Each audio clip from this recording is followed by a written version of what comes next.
of the game. For the love of the game. Welcome to another episode of For the Love of the Game. And today we get to speak to a true advocate for basketball and girls basketball. Today we welcome Jon Orr. Welcome to our podcast, Jon Orr. How are you doing today? Hey, gentlemen. First of all, thank you for having me. Second of all, I'm glad to be here. Amen, amen. Now, one thing that we ask all of the people who come on the pod is we ask them how and when did you fall in love with basketball? Oh, that's an easy question. That's the easiest question I'm probably going to get today. I was about 11. I grew up in Lakeland, Florida, a big football town, but just playing basketball in the driveway with my sister, who to this day is probably the toughest athlete I ever faced. And I remember being approached in the middle school lunch line by the basketball coach, who different time back in the day was also a science teacher, approached me about basketball. I asked my dad if I could sign up. He signed permission slip. And as they say, the rest is history. I ended up going on to spend a year beyond high school at Florida Southern College. That was a story in itself. But I love the game 30 plus years now. Okay, all right. Now, what was your position growing up? Now, I'm an old head. I'm in my 40s now. I'm 6'4". I was a center by the fact I was a big kid. But as I got older, I navigated out to the three, played the small forward. Okay, all right. He has a little bit of a claim to fame for somebody he guarded in high school. I wouldn't say as a claim to fame. The story I tell it like this is I'm the same graduating class in high school as Amari Stoudemire. Pound for pound, the strongest player I've ever played against. I always say it was like going against Brady Cable. I like to claim that he averaged 31 points a game. I held him to 18, but I fouled out with 3.5 minutes to go in the third quarter. So, yeah, it still counts in my book. But pound for pound, the strongest player to this day I've ever played against. It was, when you put your back to the basket and you first put that shoulder into somebody, he didn't move. So I knew early in the game it was going to be a very, very long night for me. Oh, wow. Lace up, Mike hot. For the love of the game. Yeah, we back on the spot. Yeah. Every week, new heat on the feed. Talk queens of the court, how they pay what we need. Logo at the art, crowd lean when they rise. You can hear in our voice how it still hits our live. Classic pics on the wall, sign box on the desk. We rewind every step, every cut, every flex. From the tunnel to the tip, it's the story in the crease. Every scuff on the toe, say the grind don't sleep. It's that kick of the week. We talk game, talk race, talk sneaks. From the paint to the top of the key. For the love of the game. That's me, this that kick of the week. She laced up, bro, history in these. Every stripe. Now, how did you make your transition from a player to a coach? How was that transition like? Funny story. I took a scholarship to Florida Southern College, small basketball school in Lakeland, Florida, where I grew up. Made the made the mistake of going to college in the town I grew up in and was not mature enough for it. It's hard to hit the books and be involved when your friends from high school are not doing anything after school. And I always say I should have listened to my mom. My mom said, take the academic way, and I didn't. Redshirted my first year, very small. That's the thing people don't understand. Even at my height, which is David see me, I'm not a small man. I was out on the court looking up at some trees, 6'7", 6'8". And for the kids, I know I just said 6'7", so I got to do that. But it was a red shirt. Sat down with the coach after putting up a staggeringly impressive 1.9 GPA my first year of college, and he said something that I was smart in the three between the lines because you understand the game really well. You pick up offenses very well. Have you ever thought about coaching? Which I was smart enough at 19 years old to realize that was his way of saying, you ain't going to be on this team next year. But I got into coaching. Before that, I coached church league basketball 15, 16, and 17. But that conversation, and it's funny enough because he later on ended up being my nephew's high school coach. That conversation was the one that started me on the coaching basketball journey. And even when I was on active duty military, I stayed involved in coaching basketball. Okay. Well, now, what branch of service did you go? I was in the United States Navy. I did 11 years. I always say I got separated medically, but I got everything I wanted out of it. So I got my education paid for. That's why I joined. So I did 11 years in the United States Navy, and I'm proud of that, mainly because it allowed me to provide through my education, the life for my family I wanted to provide.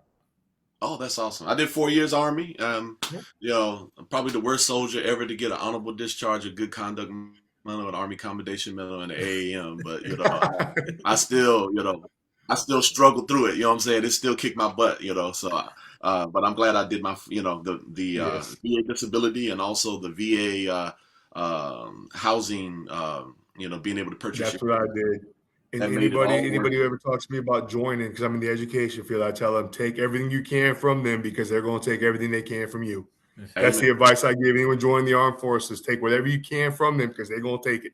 Yes, sir. Yes, sir. And that's why I push my baby so hard to try to be. Now I know it's a pipe dream. I know it's only 1.5% chance, but I push my baby so hard because I don't want them to have to join the service. Oh, So absolutely I not. push them with scholarships so hard, both academically and you know, athletically, because I don't want, especially them being girls, I Oh, don't want them to have to go into the service because and I'll even say this: I love our armed services and everything, but the way they treat women in the armed services is kind of rough. So I could tell you some stories because I worked as a SARP, but I also have to break the hearts of people joining the military, especially the Navy.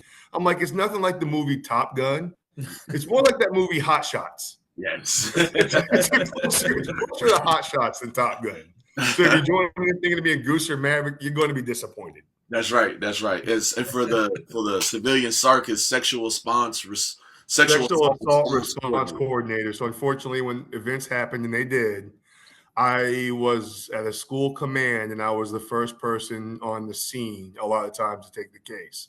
And I won't tell how many I did, but as I believe, one is too many, and I did too many.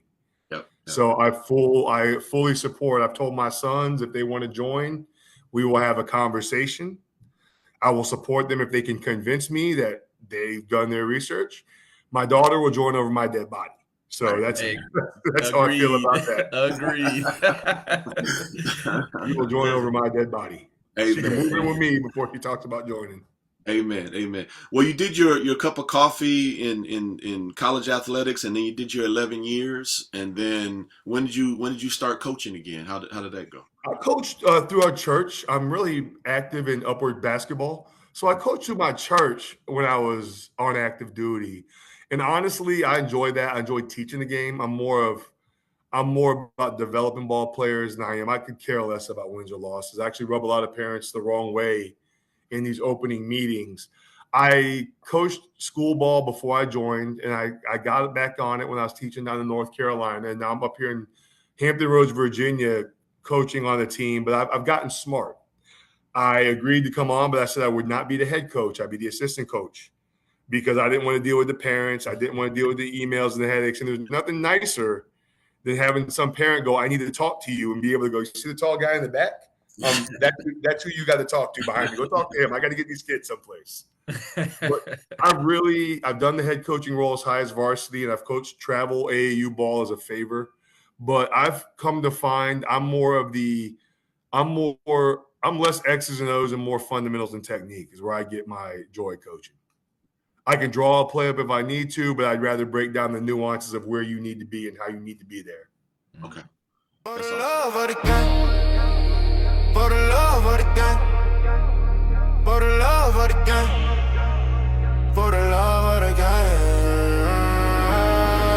game. Big That's awesome. But I don't want to keep because I got some other questions. But Coach Fowler, I've been monopolizing. Any thoughts, Coach Fowler, or any questions? No, listen, me and John had a super long conversation, and so a lot of this information that I'm getting right here, I've gotten while we were at Boo Williams a couple of weeks ago, which intrigued me enough to say, "Hey, let's get him on the show." So I'm getting a lot of the stuff that you're getting now. I've already got. Okay, all right. Now, Florida was your home base. What's your home base now? Virginia Beach, Virginia. Okay. The Hampton Roads area. I'm in Virginia Beach. Okay. You know, a lot of people don't. I mean, maybe I was the only one who didn't know this until I started paying attention. Is that for some reason I always think of Northern Virginia as having the most people, and Richmond having. No, the 757 has way more people than the other regions of Virginia. I don't think I don't think I'm the only ignorant person on that, but I just wanted our podcast listeners to know that as well. When you It's count all congested, but I've been stuck in Quantico traffic before and up there. I think it's miserable everywhere. I think it feels more in the Northern Virginia area because y'all are so compact. right. We're spread out with tunnels, but Virginia Beach has, I think, 470,000 people. So Wow. Now it was through the Navy. Is it how you ended up in the 757? I ended up Virginia Beach. Met my now ex-wife, who's still a good friend of mine. Had my daughter, was stationed in North Carolina when I got medically retired, moved back up here. Until my daughter decides to go to college or where she decides to go, Virginia Beach is home for now. Okay, awesome. Every week, we feature an in-game basketball clip of a female baller. We take clips from AAU, public, or private schools, wherever the hoopers are. Send your basketball clips to AA Freshword on Instagram and Tony Speaks on Facebook, or you can leave your links in the comments of our YouTube page. That's it. I'm looking forward to seeing what you all can do. That where you were a SEAL, you were a Navy SEAL over there? No, we were trying to spice up the conversation. Navy. No, I'll tell you my experience with how I put the Navy. We have unfortunate lockdown drills we have to do in schools. I teach 7th grade. We were going over at the beginning of the year. Some kid was like, "Why do we need to do all that? Was it Mr. Orr in the Navy?" I was like, "I was a mechanic, not a SEAL. I want to go home too." I am not delusional about my Navy endeavors. I was a diesel mechanic, perfectly fine doing that. I'm not running in the sand for nobody. Amen. Well, I was a non-marcher, and they sent me to the world's foremost ceremonial unit. So, they tried to hide me in the 3rd row, and I'm bouncing. Because in order to truly be a smooth marcher, there's a certain glide. Yeah. And I've never had that glide in my entire life. So I was just, they would catch me out there bouncing in the 3rd with my flat feet, So. I was more like if the dude from Home Improvement became a mechanic, that was me. That was more like that. Now you are now part of what I consider one of the smartest. Matter of fact, I was thinking about starting to, when 4 or 5 years ago, I'm a serial entrepreneur, I guess you could say, and I was like, man, there's money to be made in this basketball thing, and we could get things organized, and how come no? And then I discovered that someone's already done it, and there's this organization called Prep Girl Hoops that is really kind of on the cutting edge with a lot of stuff, and especially when it comes to your app design and your publication and everything else. How'd you get started with Prep Girl Hoops? See, I'm still waiting to find out where that money you're talking about is, but I'm an independent scout, and just by dumb luck, the grace of God and dumb luck, the two things that have carried me through life, I applied online. I just found it on LinkedIn, one of those days when you're annoyed at work and you start applying for jobs. I found this on LinkedIn, and I linked up with the contributors. It's a brilliant program, I believe. And a little background is they connect with over 120 different colleges. And what I like is they give me an opportunity to find the ladies who might not be getting the attention they deserve because of either where they play at, level of competition, and put a light on them. And I found the organization. They talked to me. I have a background as an author, and I do my own thing. And essentially said, John, we want you to go watch basketball and find the girls who we've not found. And it's been a real blessing, privilege, and treat to do that. David and I have had lengthy conversations about what I call in the next 2 years is going to be the point guard explosion. Down here, we have so many talented 8th and 9th grade point guards coming up. And Prep Girls Hoops at the forefront of not only getting the girls' names out there, but giving them a window to they can create their own account. They can put their picture up. They can put their GPA up. And then all we got to do is, if we see them, write about them. But it's giving the ladies a chance to introduce themselves. Right. There's been a lot of times I've found a girl playing and I've put in their information in our database, and she already has a profile because Prep Girls Hoops has opened up the window. It's a free profile. Yeah. Put your name up there, claim it, and it makes it a little easier for me, but it's the best job in the world because I essentially get paid to go watch basketball. Mm. Yeah. Wow. Now, how often does the bad attitudes of parents impact the visibility or the recruiting of kids? This goes along. This goes along with your project as well. Yes, it's always a loaded question. When I talk to parents, and I usually go in there they gave me a badge, I won't wear it. I'm not trying to draw them. I draw enough attention to myself without a badge on that says scout. I'll quietly introduce myself to the AD. And I've been around parents who I've been literally looking at their daughter or watching their daughter and saw the way they conducted themselves, and it kind of gives me pause. So the guidance I give to parents when asked and players is, as much as I hate saying use sports as a business, and I hate when when parents use it's an investment, all the money they spend, because it's not. I tell parents and athletes, if someone's out there looking at your child, we know you can put the ball in the hoop. We know what you can do offensively and defensively. We have a grounds floor knowledge of what you can do. When coaches and scouts are there looking at your child, we're wanting to see if you're worth the investment of a college scholarship. We're wanting to see if you're worth putting that $250,000 investment behind to offer you a scholarship. So yes, parents can be a factor. Body language is another thing I talk to the young ladies about. Maybe I'm an old head, but I hate when you miss a shot flailing your arms up at the referee, because the coach in me says behavior like that or barking at the official might get me a technical foul late in the game when it matters. So it is I don't care. I've heard people say, well, if you're good, no, because there's always somebody better, and there's always you have to sell yourself, and your parents need to sell themselves. My nephew was fortunate enough to get a football scholarship with the University of Oklahoma, and I'll never forget my brother-in-law telling me early in his recruiting, after he talked to a scout, he goes, wait a minute, how'd you know his name's KJ, how'd you know we were KJ's parents? And the scout goes, I've been in 3 or 4 games. I asked who you guys were before I even came up to talk to you. And they want to see how you conduct yourself as an adult, because that's a mirror reflection of your kid. If you're screaming at the coach from across the court, you're not necessarily helping your child. Amen. Make sure y'all like and subscribe for the love of the game with Tony and Davis. Now I got a question though. And correct me on this one. This is important for me, all right? Because I'm loud, Coach Orr, but I never say anything negative, and I never coach my kid. So I never coach, but I ain't gonna lie. I'm not gonna lie, Coach Orr. I'm loud. So do I just need to be totally quiet, or because if I'm just yelling, like I yell benign, like rah rah rah type stuff. You know what I'm saying? But I am loud. And sometimes I can get people a little annoyed, because I ain't gonna lie, we were just at Park Baltimore. We were at a Prep Girls Soup this weekend. All right. Slowly but surely, like, some of the other teams started to move away to the other side of the gym, because I was a little your wife sitting there going, be proud of your kids though, man, because we're all proud of our kids. I'm one of the rare people that have coached basketball my entire life. Right. I count my stepson, who's 28, as my child. I have 3 amazing children. Not one of them played basketball.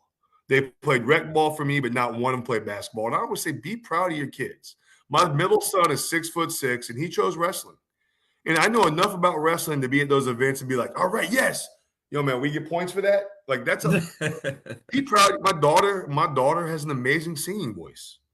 I'm a proud parent in the stands. Be proud, absolutely. But it's when you start riding the referees or coaching from the bleachers or second guessing the coach publicly. That's when it's kind of like but yeah, we want you to be proud of your kids. I call it, and I deal with parents a lot when I coach. I call it, I'm a big Seinfeld fan. I'm not sure if you watch the show. There's an episode where they go meet a baby of a friend, and the baby is ugly. Right. And they talk about how everybody thinks their baby is cute, and it's a must-lie situation to not tell them that. Right. Well, right. Parents are kind of like the parents of an ugly baby. No matter what their kid does, they think it's the best. They think it's adorable. They think it's perfect. We expect you to be proud of your kids and root for them. It's when you get negative on them, or they're struggling to who to hear from, and you start riding the coach. Like, I was at an event this weekend where the girl of one of the fathers thought it was a good idea to stand up from his seat at half court and repeatedly scream across the court to his daughter's coach, To put his daughter back in, they needed her. Unnecessary. But Yeah. cheer for your kids. You're supposed to be proud of your kids. Yeah. Yeah, I have a personal thing where I will never, during a season, I will never try to get in the head of a coach about my daughter's playing time, starts, or any of that. Now, here's the thing. I might vote at the end of the season with my feet, but I'm never going to, because I feel like if I can change the mind of that coach, then I've violated the sanctity of basketball as far as I'm concerned. You know what I mean? Because it's supposed to be meritocracy. And coaches, you're absolutely, and coaches warn a conversation. I mean, don't come after me hot after a game. Right. But if you feel like you want to approach me and want to know what I'm looking for or what I need, absolutely. And I get on my coaches, I talk to about this. If you can't tell a parent, stone cold matter of fact, why your kid's not playing or starting, that's a problem. If a parent comes up and goes, why is my child not playing anymore? What can they work on? Or why are they not? If you don't have an answer, you might not have to be rapid fire, but if you don't have a reasonable answer, you're failing that child as well. Right. And I think that's an very important part, John, because I think we always focus on what the parents are saying and what the parents are doing and why the parents are upset. But I think this is my feeling with all teams is that the coaches are allowed an opinion on the kids that they choose who plays and who doesn't play and all of these things. But I do believe that the parents should. Maybe I'm not vocalizing it right, but I feel like it should be both ways. That there should be a tryout kind of both ways for the parents and the kids have expectations for the team, and the teams have expectations for the kids and the parents. But I think the coaches should be able to explain those type of things. That if the parent does have a question, if the player does have a question, that the coaches should also be able to fulfill those expectations. And if not, like Tony said, he gets to vote with his feet at the end of the season. They can walk away, and they shouldn't be judged for walking away because you couldn't answer my questions. You couldn't give me a valid reason because we're here. We're trying to, get better. We're trying to, move advanced in our career or whatever. But how can I do that if the coach can't give me answers? And you're exactly right. And I always say with coaches, and this is one of the things I always say, I live by this motto of what is good about being the best coach or having the best team if it brings out the worst in you as a person. Mm-hmm. I have a problem with coaches, especially in the pay-to-play environment, who will bring kids on and not play them. It drives me nuts. Right. My high school basketball coach, God rest his soul, ended up being my surrogate father. Lonnie Workman said, he goes, every year, because I was going to quit after my sophomore year. I ran into a daddy ball situation, and my brash, outspoken personality didn't help it. But I'm mature enough to realize that now. But I wasn't going to play. My dad just died, and I wasn't going to play. And I was coming off the bench. I was playing a lot as a sophomore, but he called me in the hallway one day, and he flat out said, he goes, we're going to have 70 kids try out. I'm picking 12. If you're good enough to be the 12 out of 70 I pick and you bust your butt at practice, it's my responsibility to get you into a game. And he always used meaningful minutes. And he specified meaningful minutes was not garbage time at the end of a game. Mm-hmm. Meaningful minutes might be 2 minutes at the end of the first half where I got a guard and foul trouble. You get your butt in there, you seal that guy off. And if you get the ball, you better know what to do with it. But he found a way to get people in. And as I was leaving as a senior 2 years later, the kids who had came on as freshmen were ready to start because his system had worked. So I truly believe that a lot of these coaches who will keep 15 and play 8 because they want to protect their record, especially in travel ball, are doing it wrong. It's your job. It's your job to develop these kids. It drives me crazy. I have coaches argue with me about it. I'm not saying equal playing time, but I'm saying if you need to find a way to use them. Players don't get better in practice. A lump of coal does not turn into a diamond until you put pressure on it. Right. And that's the thing I always use. I mean, it might be 2 minutes. I used to tell my players, it might be 2 minutes, but you better get in there and show me everything you got in 2 minutes. Right. So, yeah, that's my approach to that. But a coach needs to have an answer. Okay. I got a weird question for you that you're only going to get here on For the Love of the Game. All right. But it's a significant question. It's a philosophical question. All right. All right. You mentioned going to church, and you mentioned, you alluded to being a person of faith. Yeah. And I'm asking this question because, matter of fact, the Aries family kind of struggles with this sometimes. I teach my girls to be good Christian girls. And, we're good, we try to carry ourselves a certain way in the community, as good Christian girl. And then we played this weekend Team Mellow, Okay. and let me tell you this: Team Mellow, 10 deep, just, oh man, they impressed me so much. I've developed a training mantra: remember Team Mellow. Team Mellow crushed us, and they were just, for the whole time, 10 deep, just vicious. Like, they were just viciously aggressive, just dogs, just ate us alive. And I'm trying to teach my daughter that, hey, and this is the only analogy that I could think of. I said, baby, I love Jesus, but if someone break into our house, I'm going to try to stab him in the eye with a butter knife. You see what I'm saying? Like, I'm going to try to kill the person who breaks into my house. And I'm going to do that in the love of Jesus. Yeah. And so my question is, and I'm trying to get her to turn on a switch Yeah. that you love Jesus, you're a sweet girl, you're a good girl, but when you get on that court, you're not being anti-Jesus by flipping that switch, and you got to get vicious. I know that's a big wind up, but for you, No, I see what you did. as a Christian athlete, how did you find that, or have you found it? What is your thoughts on that as someone who's a person of faith and also an athlete? I'm partially laughing because I've struggled in the faith like everybody, but a week ago Sunday, something happened. I just happened to be wearing the shirt. So I'm going to hold it up. You see what it says? Amen. Amen. Yeah, it says baptized. So I'm kind of laughing about the question. There's a line. There's a very competitive line. I played on the edge all the time. I'm not proud to say I've been thrown out of games. Right. Mainly for things I've said. I've never been ejected for violence, but when you attend a private school, which I did in high school, and you at a private Christian basketball tournament ask somebody if God's so good, why'd they give him a bad jump shot, you're going to be shown the door. Still one of the greatest lines of trash talk I've ever gotten. It's so good that when I got to the bench, my coach just shook his head and goes, go to the locker room. He couldn't even yell at me. But not proud of it. But there's a line you can play. And I would say you play hard. Right. You don't cross the lines of anything that is dangerous. Right. But you can play with an edge. If I'm coming in on the block and you're in front of me, I'm all within the rules, put a shoulder into you and make you think about if you're going to draw a charge, you're going to draw a charge. Right. If we're in the block and I'm bodying, you can play within the rules. My thing is, don't violate somebody else's body by doing it. What I mean by that is, if someone leaves for a rebound, don't undercut them. Right. Don't do the things. Don't throw your elbow. You can play on the line and still glorify and be respectful. You respect the game by respecting the people who play it. A disturbing thing I've seen in the basketball circuit these days is people are getting way too comfortable taking someone else's legs out from underneath it because they don't want to get dunked on. Mm-hmm. When I was coming up, if you did that, it was an automatic ejection. If you did it on the playground, you better have your hands up as soon as you do it because someone was coming after you because it was dangerous. Right. We respected the body. And I believe you, even as a person of faith, you can play.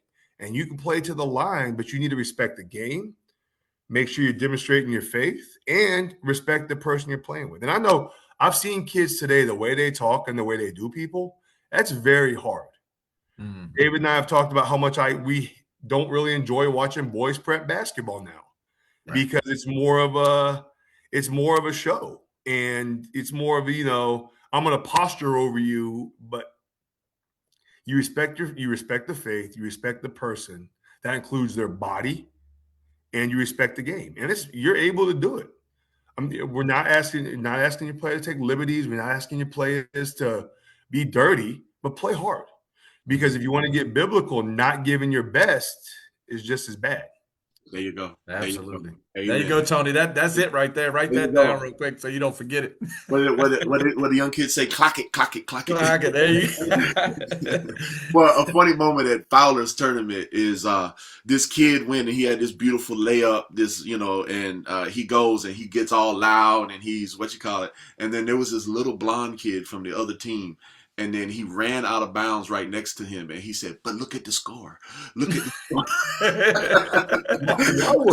While we're at it, man, there's been an uptick in fights in basketball. Right. And I think a lot of these posturing and head tapping behaviors and stuff like that. And I always laugh and I tell kids, you notice the people who are doing most of it aren't playing. You're aware of that, right? They're sitting on the bench, or there's some old 40-year-old guy hanging on the glory. They're not playing. Right. But that, and I think I talked to David, another frustrating thing about the boys' game is kids running away or running out of the way of a dunk. Like I tell my players, I want to coach the kid who's not afraid to get dunked on. It's going to happen eventually. Mm-hmm. I want you to play good contest defense, that you shot. get If you dunked get dunked on, contesting a shot, I'll be happy for you.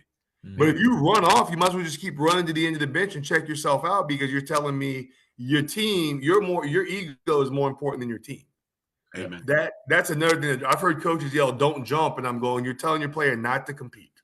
That's right. There's now a guard version of that. Now guards are scared of falling and getting their ankles broke. So I think that impacts defense as well, because, I think it's in the head of a lot of girls that they want to play good defense, but they don't want to fall because they don't want to end up being clipped. Because everything's recorded now. You don't want to end up. All right. I'm going to say this, okay? LeBron James, Michael Jordan, Shaquille O'Neal have all been dunked on. That's right. That's right. I'm a Knicks fan. I remember John Starks tapping Jordan on the baseline. Right. Okay, I got the basketball card in my bedroom.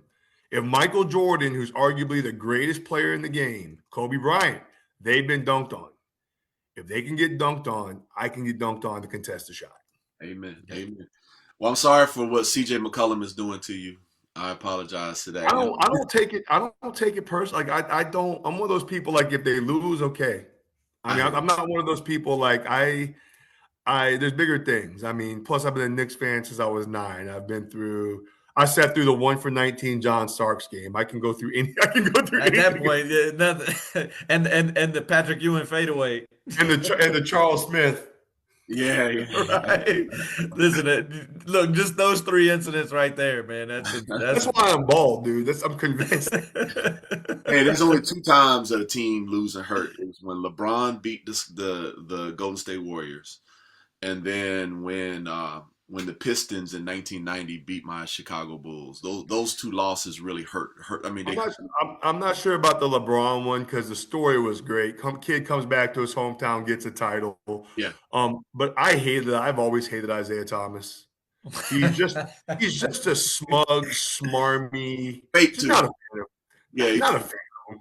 Yeah, he's fake. Because I like what Charles Oakley said, where he says, and I can't do it exactly how Charles Oakley said. He said, "Man, you keep doing stuff and pretending like we don't see it. We all see it, and you keep doing this sneaky stuff, and everybody sees you doing all this sneaky stuff, and you're like, you don't realize cameras is rolling. People know what you did."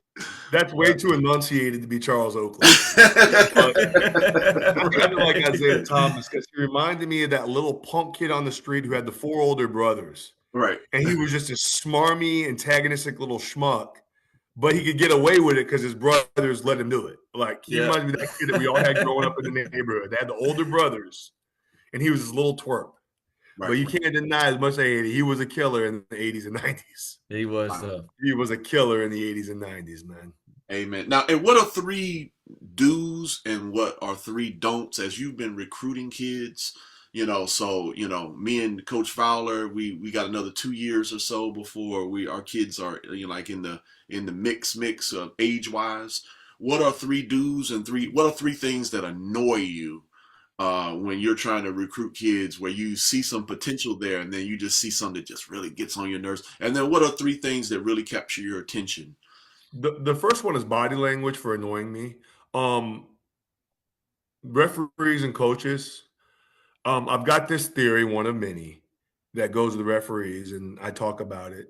It's not that you were called on something. because I was a referee for 15 years too, and I can tell you some stories about that. It's the fact that the way you're reacting is telling me you've got a problem with authority. Mm. You got a problem being corrected. If you have a problem being corrected by a referee, you're gonna have a problem being corrected by your coaches. Mm. Or if you have, if you have always have something to say when your coach is coming back, or if you show up your teammate. I've seen players, and it happens, these are teenagers, feed a beautiful pass in, their teammate boots the layup, boots the pass, it happens. Jumping up and down, being all demonstrative. If you're showing up your coach or your teammate, that's a huge red flag that you're immature. I'll give you a prime example of a girl they sent me to specifically recruit off a team that just won their 3rd state championship, 16 of 20. And she was involved in numerous altercations. And this will lead to my next thing. It's how your overall court presence. They're blowing this team out. She hits a 3, turns to the opposing bench and goes and gets a T. The way you carry yourself, again, on the court in general. You need to be a leader out there if you want to get our attention. Remember, when you get to the level where people are looking at you for colleges, scores are a dime a dozen. Right. Do you make your teammates better? Do you pick up your teammates? Those are my 2 things, how you conduct yourself body language wise and on the court. And the last thing I really look at is your academics. I ask every player when I talk to what your GPA is, because that tells me you have commitment beyond basketball. That means it tells me if you're redshirted, you're not playing much because it's very hard to come in as a freshman to make the starting lineup. You know that. Are you still committed outside? Are you still dedicated? Are you still dedication in the classroom tells me dedication in the court. If your GPA drops when it's not basketball season, you tell me exactly where you're at.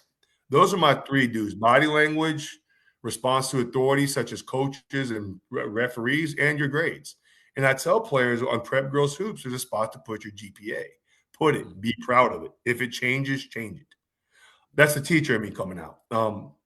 My do's, similar to the same. I want you to carry yourself like the leader of that team.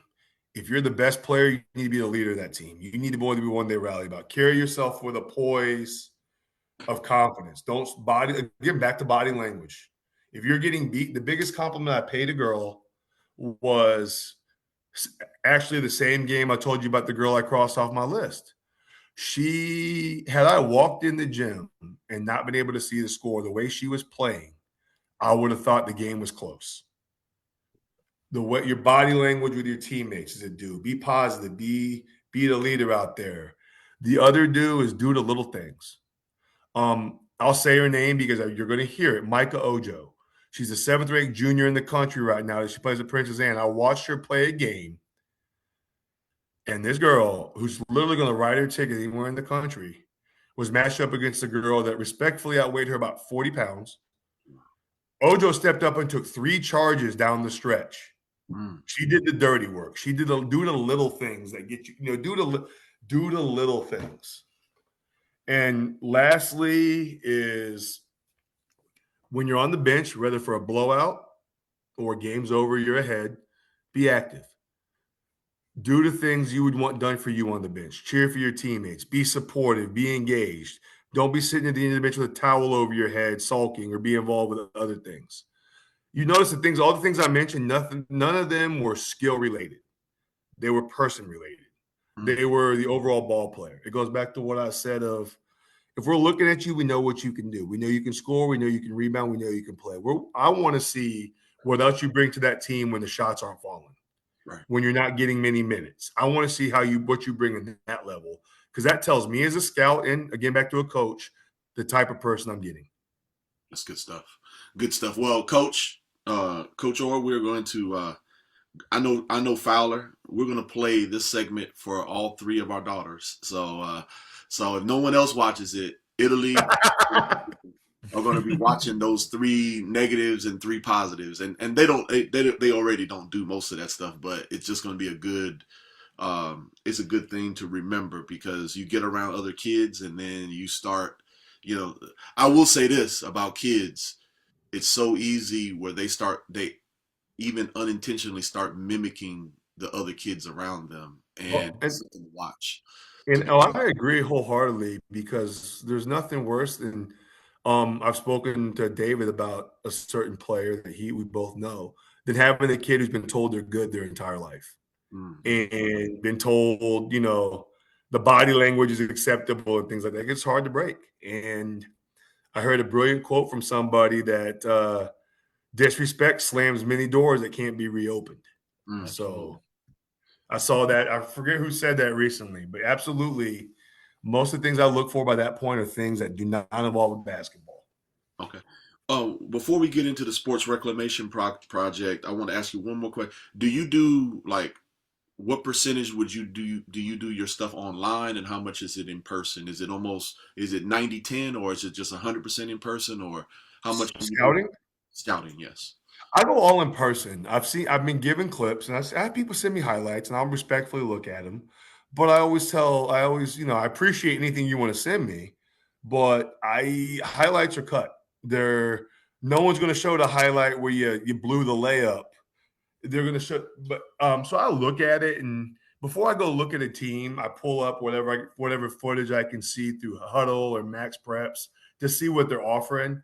But I still believe in the eye test. You can't pass up the eye test. Not only that, because it gets to see the other things I'm looking for, the conduct, the do's and don'ts, even how when I meet with you after a game, how you speak to me. And I'm not saying I deserve any type of respect or anything. Call me John, whatever, but your posture, your body language, how you conduct yourself.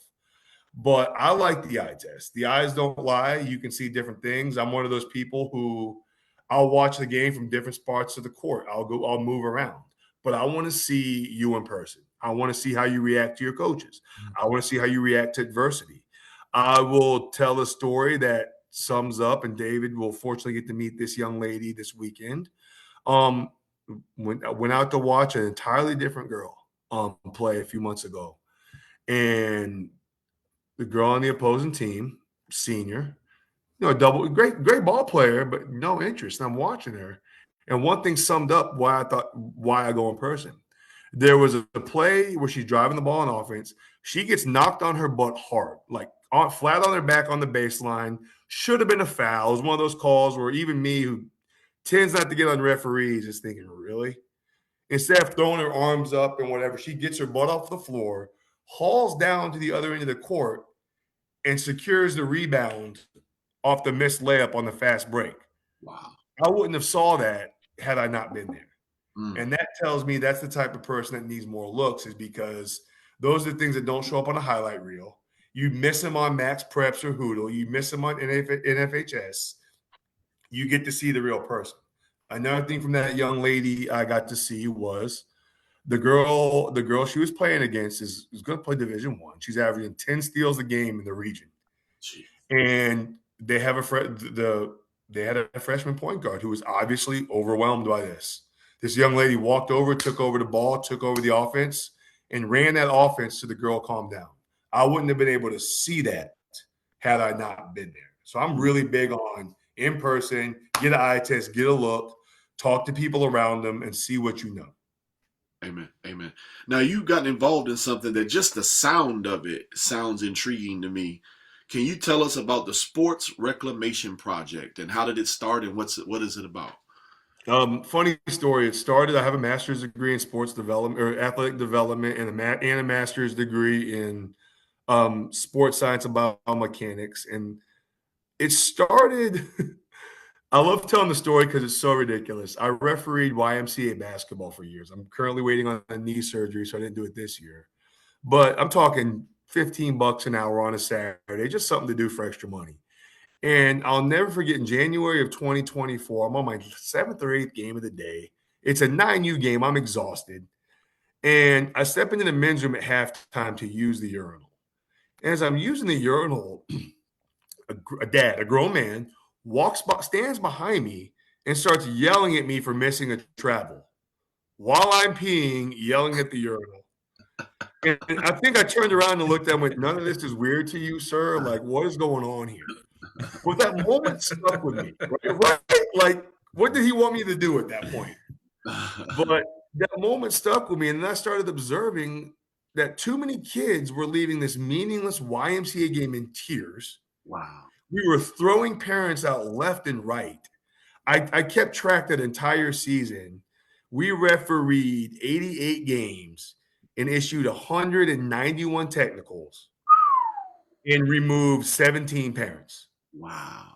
And we had a rule in the league that coaches need to control their parents. If they did not and they got to a level, it was a bench technical.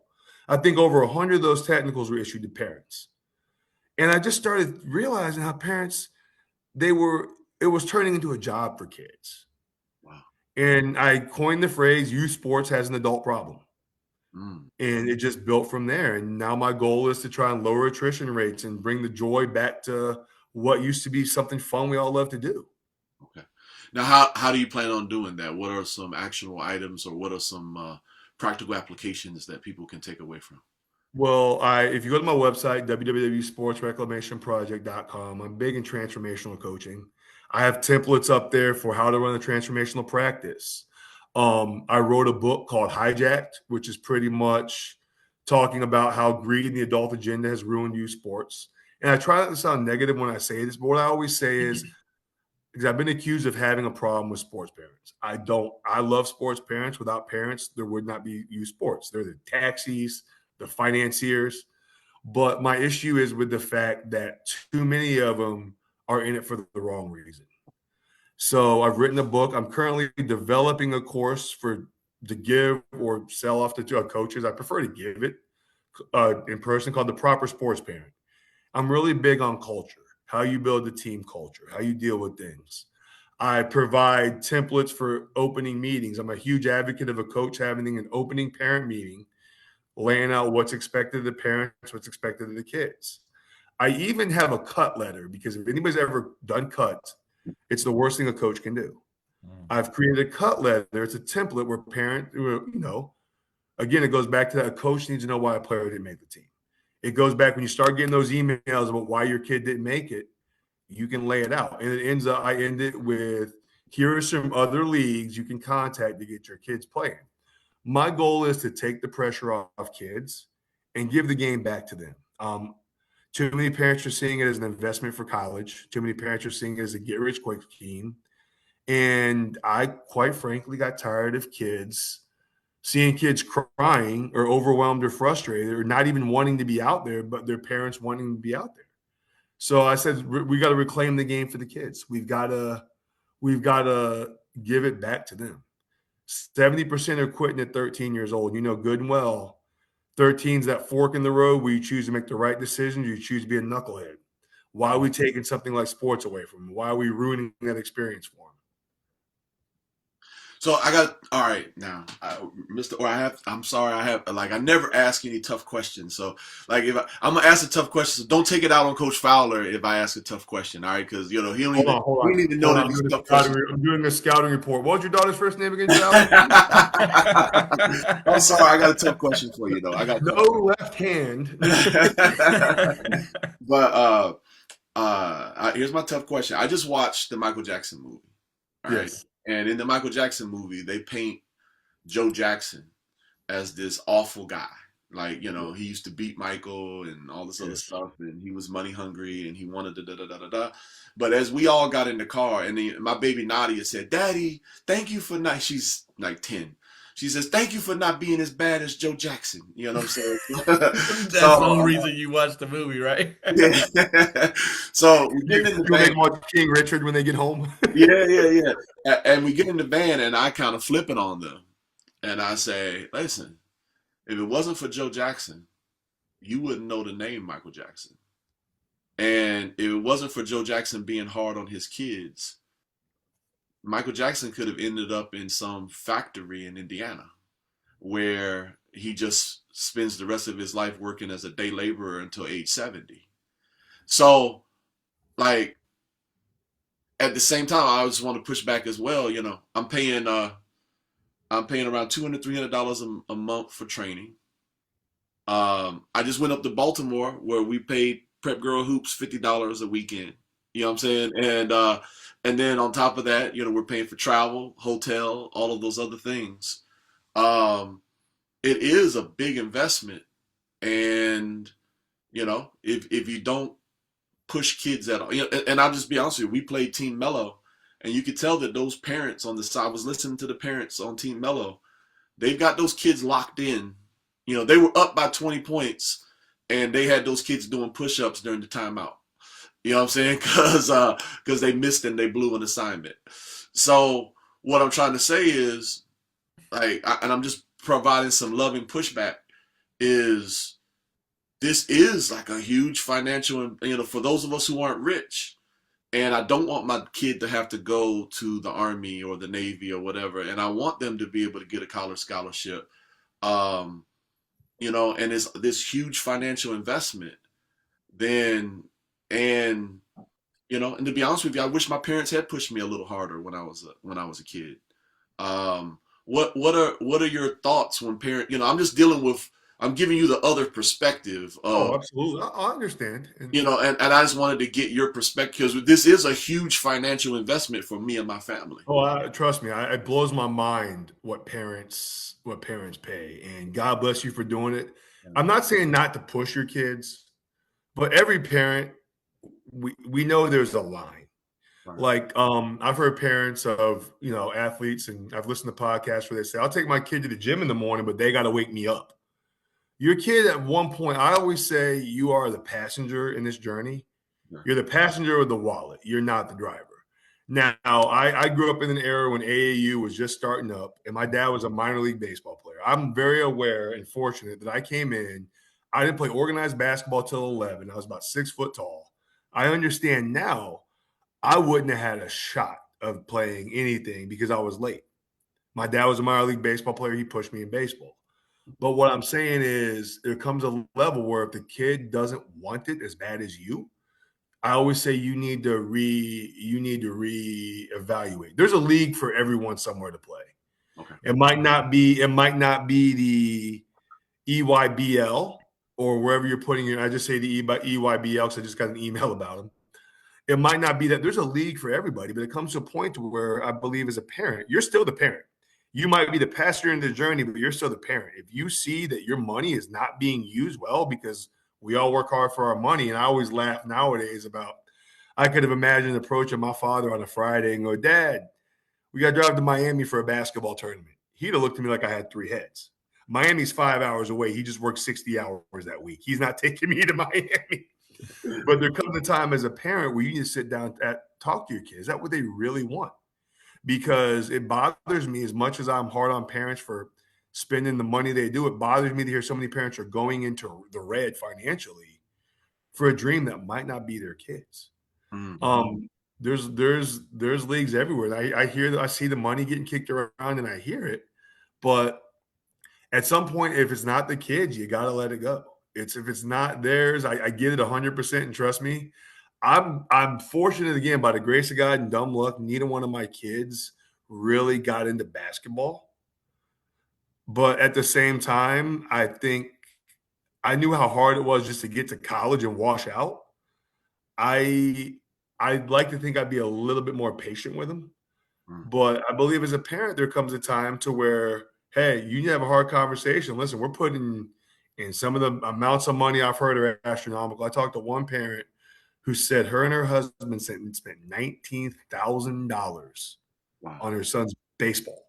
Wow. She's a teacher. He's a welder. Wow. There comes a time where I think as a parent, you got to have that conversation and say, hey, if you're not willing to put in the effort, I'm not willing to put in the financial investment. Amen. And that's interesting because, I mean, that you say that because, I mean, we've had to have that conversation with Italy. She's very self-motivated.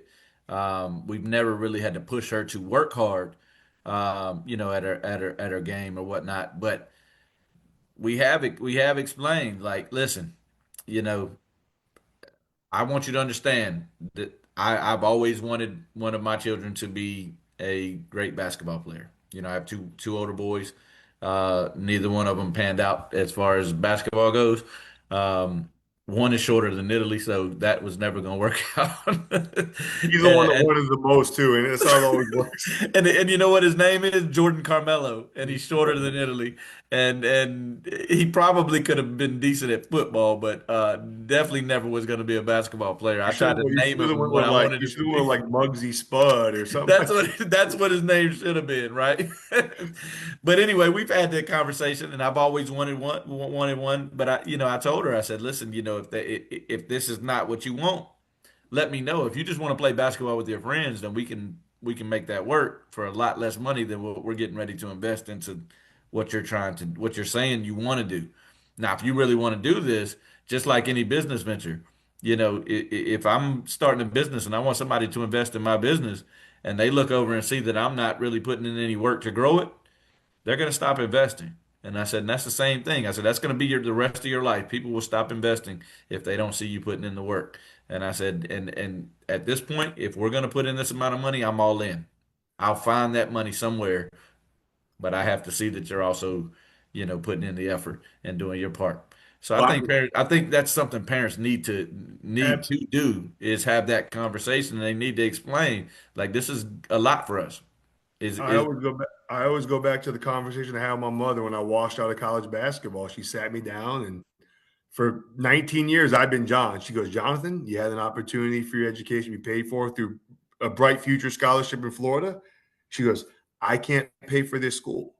She goes, I can meet you halfway at a community college, but you're going to have to get a job. And the thing, which is fine, was doable. It's 2003. Yeah. But the other thing she said to me, she goes, I do not pay for failed classes. She goes, if you fail a class, it's on you to get the whole money. yeah. And that, for a kid, I was working at Walmart, 19 years old. That's a lot of money. That's part of the reason I joined the military. But I was looking back to that. She goes, you had an opportunity, you blew it. I can meet you halfway. If you blow this, you're on your own. Mm-hmm. And that was kind of like my conversation I had with my mother, similar to like I can put money in, but I'm not going to put money in for you if you're going to waste it. Absolutely. Absolutely.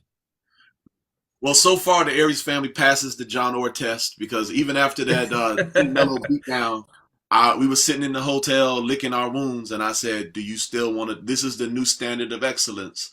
Do you still want to? Are you still want to do this?" And even after losing by 35 or whatever and getting to deal, Courtney, she wants to, even after in the darkest moments. She still wants to. I gave her an opt out. I gave her a chance. I said, "Do you want to quit? Because we can quit. We can pull up chops. I'm not, because you're an all A student, so we could just do just academics." And she said, "No, she's willing to make the adjustment so that we can catch Team Mello." So we. I'll start casting your role in the next movie. Yeah. I'm gonna start casting your role in the movie then. But yeah. I think kids need, again, I always say this, I teach 7th grade, and this sounds horrible to say, but I really think like the days of playground justice are gone socially with kids. Mm-hmm. Like I've said before, these kids talk to each other like this, like they do now, because no one ever got their tail whooped by an older kid on the playground. Right. Mm-hmm. And I think when it comes to sports, you need to take your fair share of lickings. Right. It makes me nervous as a coach, and I've had teams going through the stretch where we're undefeated, 9, 10-0, halfway through the season. And I'm not coaching for it, but deep down, like I sit thinking, knowing we got ahead of us going, God, we need to take a butt whooping soon. Or we need to be pushed to because I think kids losing sucks. And there's a shameless plug for my book. I actually wrote a chapter in my book about kids need to lose. Mm-hmm. I love the line, and I love the line in that movie, The Natural. Losing is a disease. It's contagious as polio. Mm. But you need to learn to lose. Because, when you lose, especially when you get your butt beat, it tells you weren't the best person that day. Mm-hmm. Someone's better. Someone's always going to be better. It might be better in the moment. It might be better that day, but there's always somebody better than you. And that's why I'm very against team stacking in leagues and guest players and dropping players down, because there's so many lessons you can learn in taking a good old-fashioned butt whooping. And I think every team needs to have one or two where they realize, hey, it wasn't our day. We got stuff to work on. Because I'm not afraid. I've never been afraid of teams that are undefeated, as much as I've been afraid of teams that have lost a couple games by a close margin and a blowout, because they've seen what it's like on the other end. Undefeated teams are the least of my – we went to the city championship this year. The team we played had beat us by 22 and 13. And I wasn't the least bit afraid of them because we were the closest anybody came to beat them. Amen. And we came back in. We knew what we had to do. They didn't adjust. And we were able to show the girls, well, first of all, our second game, I put the footage up and showed the girls exactly when they quit. We were in a tie game. Girl came down, 2 hands in her face, knocked down about a 24-footer. And you could see the air in the room leave. But everybody needs to take a beating. It sounds horrible to say this. People say I advocate for losing. No. But you need to understand, and you need to learn how to come back after taking a beating. Right. Coach Orr, Jon Orr, because you're a coach for life, whether you like it. Yeah, I say that. So we're going to have to wrap things up, but I wanted to share this. First of all, I wanted to thank you for coming on. And you really are a breath of fresh air. You really brought a lot of great wisdom to our program, and we would love to have you back on. Even with my one tough question, I hope it wasn't too tough. But I'm reviewing your child. I'm reviewing your child right now on the website. Technical foul. Just go ahead and apply to Harvard because. With that being said, if people want to get involved with the Sports Reclamation Project, how do they get a hold of you? And also, where can they find your books? All right, my book is on Amazon. It's called Hijacked. Or you can go to my website, www.sportsreclamationproject.com, and there's a link that says buy my book. You can click it there.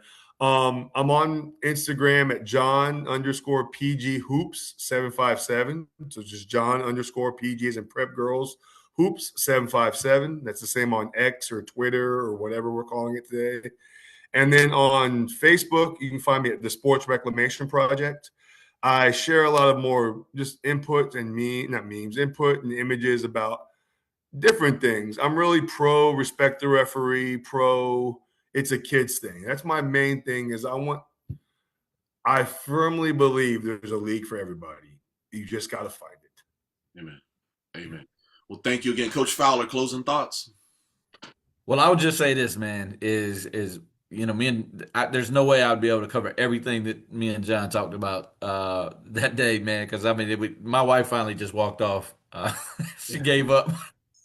She gave up thinking basketball. Yeah, she gave up thinking that I was walking away soon, and me and Jon were just talking. I can't even remember how long we talked, but it was a long time.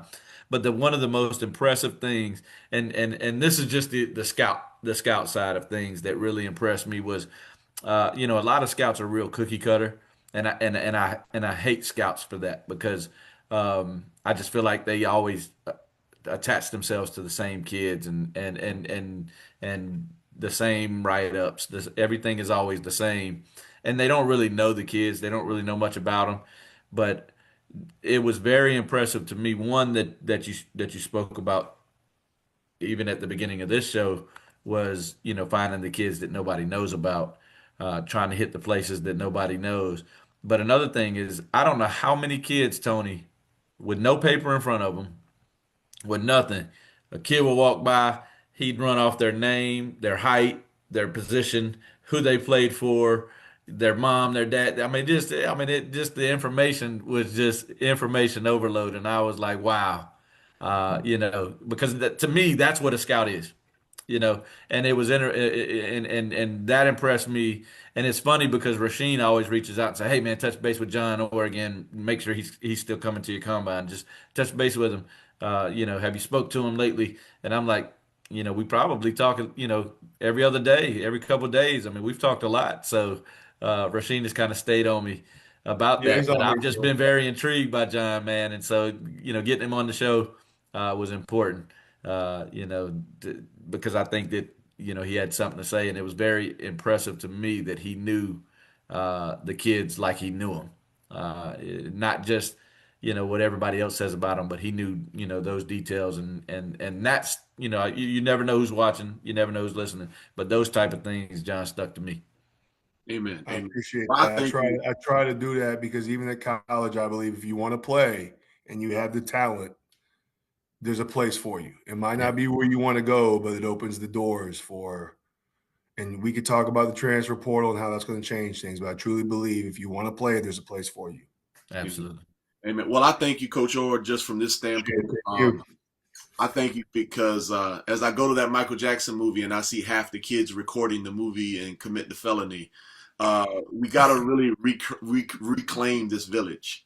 And we need to reclaim America. And this Sports Reclamation Project and some of the other things you talk about respecting authority, respecting the coaches, getting back to those fundamentals. I think that people like yourself who are starting things like the Sports Reclamation Project, I think it's part of what it's going to be necessary to reclaim America. And I couldn't do that last night because I didn't want to catch a felony fussing with all them kids in the middle of that movie.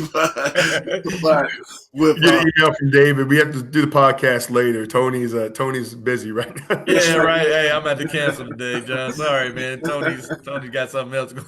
That's right. But I'll say this: I really think your project is part of that because we really, if we don't start managing ourselves and calling each other out on how we behave, then we're not going to get any better. And stuff like sports, will go away because we'll be destroying it from the inside. So I really thank you for all you're doing, and I really appreciate it. Thank you. And thank you for coming on. I appreciate everything. Absolutely. Appreciate Thank you, you, John. John. It was a blast.